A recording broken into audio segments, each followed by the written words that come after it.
There was a moment, somewhere in the deep past, when a human being looked down and saw something following them. It had no sound. It had no smell. It moved exactly when they moved and stopped exactly when they stopped.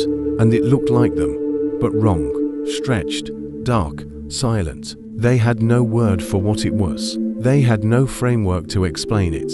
They just stood there, heart pounding, staring at something that science wouldn't explain for hundreds of thousands of years. That moment happened to a real person, and nobody recorded what went through their head. But we can get pretty close to understand what seeing a shadow meant to an ancient human. You have to understand what kind of world they were living in. Everything that moved was either something to eat or something that could eat you. That was the entire game. So when your brain registered movement, any movement, it fired, hard, fast, before you even had a chance to think. This wasn't anxiety. This wasn't paranoia. This was the system working exactly as designed. The humans who hesitated when they saw unexpected movement didn't survive long enough to pass that hesitation down. The ones who jumped first, thought later, those are the people you descend from. So picture that, trained by every experience of their life to treat the unknown as a threat, and then they step out into open sunlight and notice something dark sliding across the ground next to them. They stop.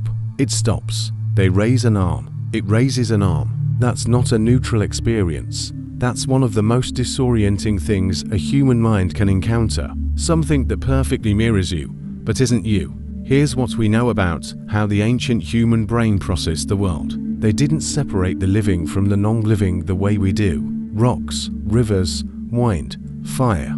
These weren't just objects to them. They were things that behaved, things that had moods, things that could be reasoned with or appeased or angered. Anthropologists call this animism, the tendency to assign agency and intention to the world around you.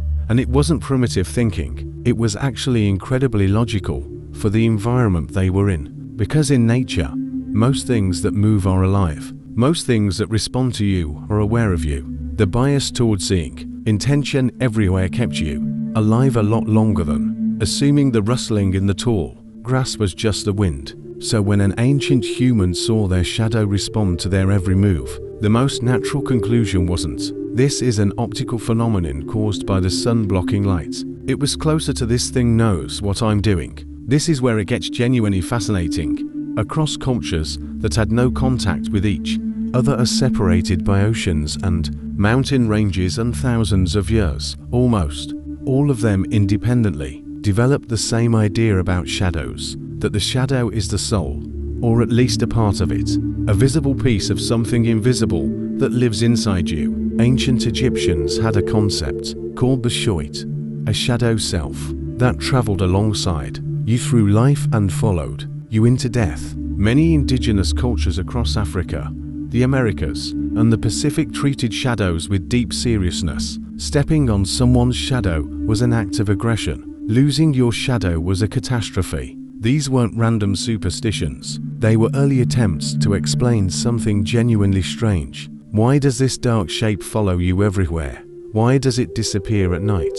Why does it look like you, but behave like something else? The shadow as sole answer was actually a pretty reasonable hypothesis given what they had to work with, but fascination and fear lived right next to each other in the ancient mind. If your shadow was part of you, then anything that happened to your shadow could happen to you. Shadows that stretched wrong at dusk weren't just a trick of the light, they were a signal. Your other self was distorting, something was off.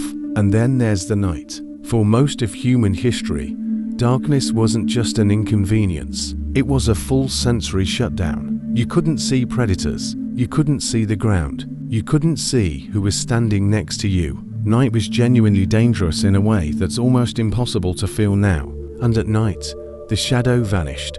Where did it go? If it was part of you, what happened to that part of you when the sun went down? Did something take it? Was it wandering? Was it vulnerable to things that moved in the dark? These aren't irrational questions. These are the exact questions a careful, intelligent mind asks when it has no other tools to answer them. Here's the thing that gets Lost when we talk about ancient humans. We talk about them like they were simpler, like their lives were just survival, just meat and fire and running from things, like there wasn't much going on upstairs. But the shadow changes that picture, because the moment a human looks at their shadow and thinks, what is that? That's not an animal response. Animals don't do that.